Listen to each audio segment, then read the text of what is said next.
특히 이제 개종 과정, 이제 신석구 목사님 개종 과정에 대해서 굉장히 저는 이제 인상 깊게 많이 읽었었는데, 제 신석구 목사님께서 이제 1907년에 개종을 하시게 되면서 이제 교수님께서 표현하신 바 심중전이라는 과정을 겪게 되시죠. 그때 이제 개종할 당시 이제 평생 자신의 죄목을 돌아보고, 그 다음에 이제 유교의 효용성, 그 전까지 33년 동안 지켜온 유교의 효용성에 대해서 이제 국권상실의 어떤 아픔 앞에서 이제 그런 고민을 하게 되는데, 이제 결국에는 기독교라는 종교를 선택을 했고, 근데 이 지점에서 개종할 당시에 이제 신석구 목사의 모습이 저는 되게 흥미롭다고 생각을 했어요. 왜냐하면 개종의 이유를 이제 국권 회복이라는 그 기회주의적인 관점에서 택하지 않고, 결국에는 기독교가 유교를 완성시킨다라는 종교적인 이유에서 선택을 했기 때문인데요. 그렇게 또 책에서 표현을 하신 바가 있는데, 혹시 이제 종교적 이유에서 선택했다 하는 점에 대해서 좀 말씀해 주시죠. 저는 두 가지가 다 있다고 봐요. 예. 종교적인 동기와 정치적인 동기가 이분에겐 다 있어요.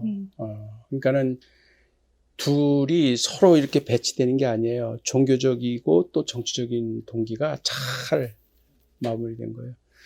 어떤 종교든, 인류 역사에서 어떤 종교든 종교는 정치와 빼놓을 수가 없어요. 그렇기 때문에 고대 종교에서부터 현대 종교까지 종교를 파고 들어가 보면 그 밑에는 정치가 항상 있어요. 이 때문에 유교는 특히 그랬죠. 우리나라에 들어온 불교도 마찬가지예요. 불교도 호국 불교라고 그랬잖아요, 우리나라에서는. 그래서 나라, 국가, 왕을 위해서 공을 들여주고. 그리고 곳곳마다 국사봉이 있잖아요. 이건 샤머니즘 시대에 만든 거야. 그러니까 어떤 종교든 나라와 민족을 위한 기원은 늘 있어요. 그런데 이제 그동안 500년 동안 유교가 그 역할을 한 거죠, 우리나라에서. 근데 500년이 지나고 나니까 그 효율성에 대한 질문이 신석구만 아니라 계속 그 당시에 지식인들 사이에서 계속 올라오는 거예요. 과연 유교라는 이 종교가 우리 민족의 정치적인 욕구를 채워줄 수가 있겠는가. 그러니까 그 한계를 계속 느끼는 거죠. 그런 상황에서 이제 기독교가 들어온 거죠. 그때 기독교 종교라는 종교가 그러면 유교가 했던 그 역할을 할 수가 있을까? 이게 이제 계속 질문하는 거죠. 우리나라는 어떤 종교가 들어와든 호국과 민족, 나라, 이거와 계속 연결이 돼요. 이게 한반도라는 지형적인 그런 조건 때문에 계속 침략을 받고 그러면서 생존해야 되고, 그렇기 때문에 그런 종교의 기능 중에 중요한 게 하나가 정치적인 그런 민족적인 그런 거가 있죠. 신석구도 그 시 똑같은 고민을 한 거예요. 그래서 고랑포라는데 원래 청주 출신인데 결국 거기서 가출을 한 거죠. 가출을 했는지 탈주를 했는지 하는 잘 모르겠지만 자관 도망친 거죠. 거기 있다면 감옥에 갇혀야 되니까 또다시. 그러니까 친구 빚 보증 잘못 쓴 것 때문에 결국 가족도 버리고 혼자 도망친 거죠. 그러다가 서울에서 뭐 좀 일자리 좀 얻을까 했는데 거기도 못 얻고. 그러고서 또 고랑포라고 하는 임진강 아주 진짜 어떻게 보면은 밑에 나락에 떨어진 거죠. 저 밑바닥에. 그런 상황에서 젊었을 때 한학 공부할 때는 누구나가 갖고 있는 것처럼 나도 과거 시험 봐가지고 출세해가지고 나라와 민족을 위해서 한번 정치개혁도 좀 한번 해보고 다 꿈. 어린 시절에 신석구도 고향에 가보면은 늘 향교 그다음에 관아 앞에 보면은 공덕비가 있잖아. 그래 공덕비를 쭉 보면서 나도 한번 출세해서 저렇게 한번 좀 이름 좀 내봐야 되겠다. 그게 있었어요. 그러니까 신석구에게는 어렸을 때부터 유교란 종교를 통해서 정치적으로 출세해 보려고 하는 욕구가 계속 깔려 있었던 거죠. 근데 이제 그게 다 좌절됐잖아요. 과거제도 없어졌죠. 이제는 유교는 점점 쇠락하죠. 정치적인 출세? 커녕 감옥에 갔다가 탈출했죠. 절대 절망이죠. 그런 상황에서 고랑포에서 기독교란 종교를 받아들인 거예요. 그랬을 때 그 고랑포에서 그 양반이 개종하게 된 여러 가지 동기가 있지만 결정적인 인물이 이덕수라고 하는 전설적인 전도자가 있었어요. 그 양반은 고랑포의 최고의 말패였거든. 술주정뱅이에다가 노름꾼에다가 모든 송사에 끼어들어가가지고, 그러니까 그 마을에서는 최고의 골칫덩어리였죠. 그러다가 우연히 장터에서 매서인 권서라 그러죠. 성경책 파는 전도자를 만나가지고 전도책자라는 인가기도라는 조금 얇은 책자 있어요. 그거를 받아 읽으면서 이 사람이 완전히 새로워진 거예요. 그게 결국 성경의 능력이죠. 그러면서 이 이덕수라는 그 동네의 말패가 완전히 새 사람이 돼서 선교사한테 세례를 받고 자기 일로 지게지고 노동하면서 그러면서 이제 그 집안이 평화로워지는 거죠. 맨날 막 싸우고 뭐 그냥 폭력 휘두르고 했던 사람. 그러다 보니까 그 다음에 지게집을 지고 이제 전도하러 다니는 거예요. 왜냐면 자기가 기독교 복음 안에서 그걸 발견한 거야. 처음부터 노름 누가 하고 싶어. 처음부터 누가 술 먹고 싶어요. 다 사람은 처음부터 그렇게 악하게 못 살아요. 근데 환경이, 상황이 그렇게 만들어버린 거죠. 그런데 기독교에서 그걸 발견한 거예요. 행복의 길을. 그러니까 완전 3개월 만에 새 사람이 돼가지고 전도자가 되니까 이게 센시션을 일으킨 거예요. 그 동네 사람들이. 천하에 누구도 구제하지 못했던 이덕수가 저렇게 새 사람이 됐다. 이건 신석구한테도 쇼크였어요.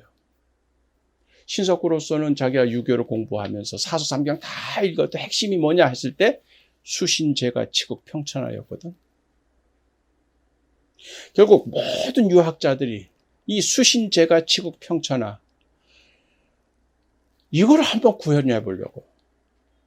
그래서 몸가짐을 잘하고 가정을 잘 다스리고 그 다음에 치국 나라를 또 잘 다스리면 태평 성대가 이루어진다. 이게 꿈이었어요.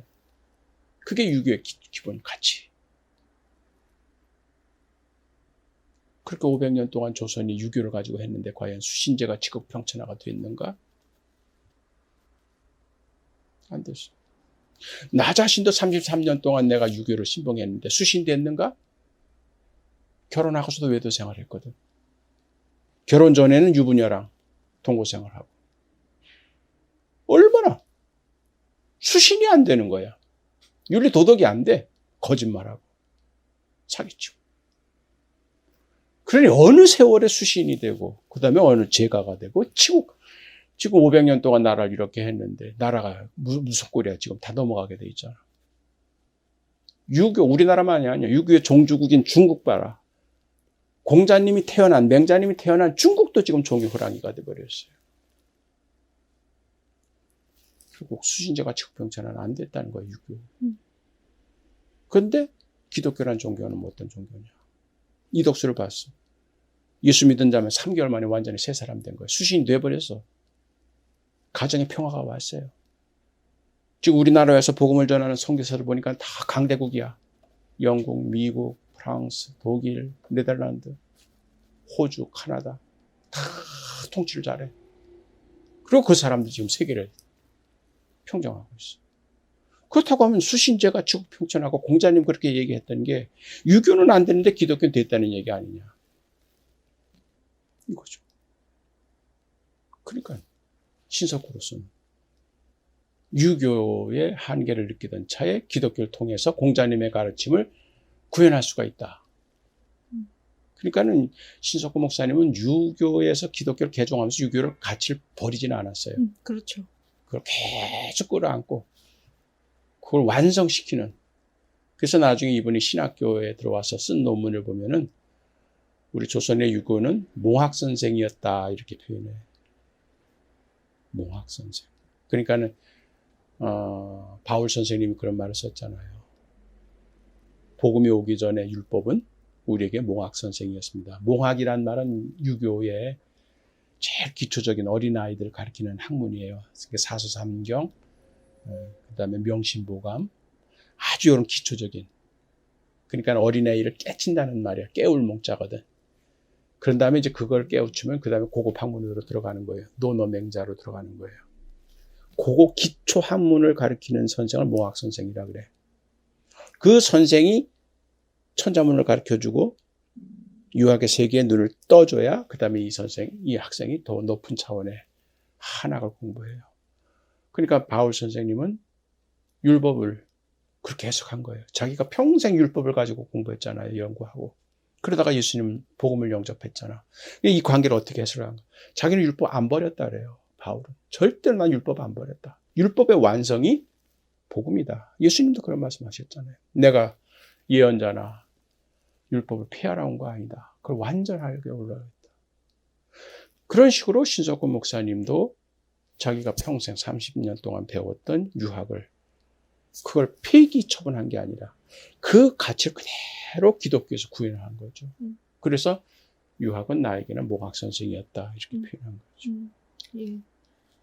교수님 말씀 들으면서 저도 이제 비슷한 지점을 고민을 했었는데요.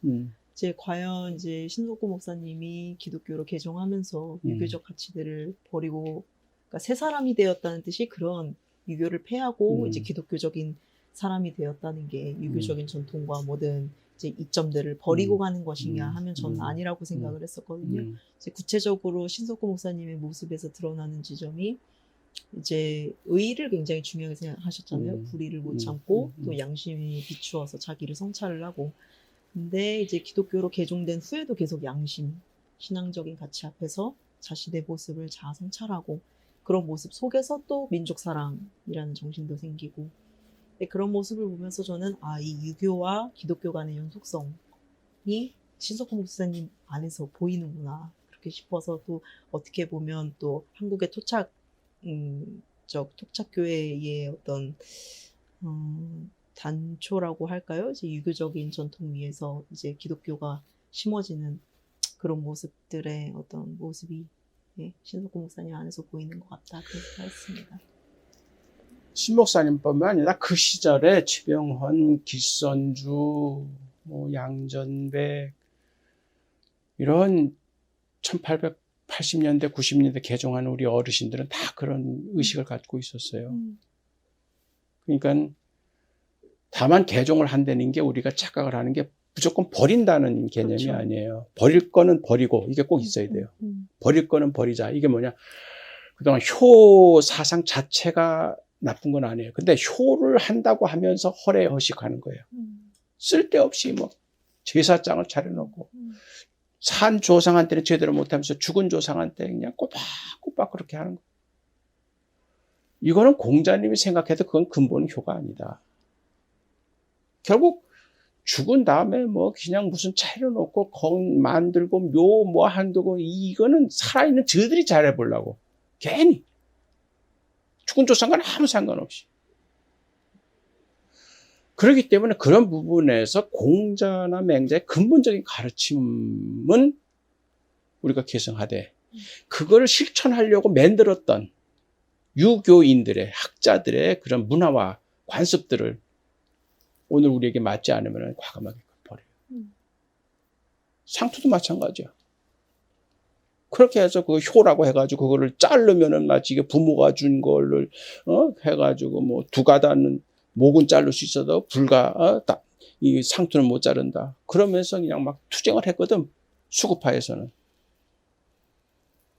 신석구 목사는 그게 아니에요. 상투 잘랐어요.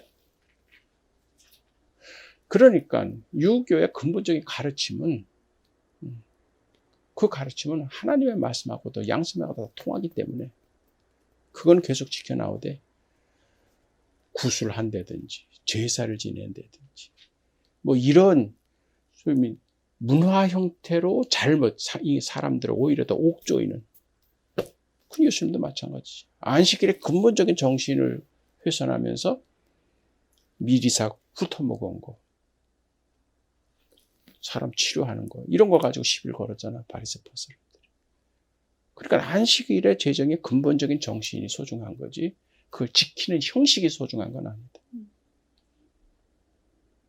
그러니까 아마 이번 코로나를 통해서 아마 대면 예배를 다시 생각하는 계기가 이번에 기독교인들한테 올 거예요. 그전에는 꼭 예배당에만 가서 목사님을 눈으로만 보고 그렇게 예배드려야 우리가 하나님께 예배를 드린다. 이런 것이 한국교회에 쫙 퍼져 있었거든요. 주일 성수를 해야 된다. 꼭 예배는 무슨 일이 있어도 우리 교회 예배당에 가야 된다. 그래서 출장 갔더라도 꼭 토요일 날은 돌아와가지고 우리 본교회 출석해야 된다. 이런 게 한국교회 쫙 갔거든. 그런 종교 문화가 나쁘다는 건 아니에요. 근데 그게 율법주의가 돼버린 거죠. 그러니까 이번 코로나 계기로 해서 다시 우리 자신의 신앙의 진짜 본질적 가치가 뭐냐. 그리고 그걸 어떻게 우리가 구현해낼 수가 있느냐. 고민하는 거죠. 예.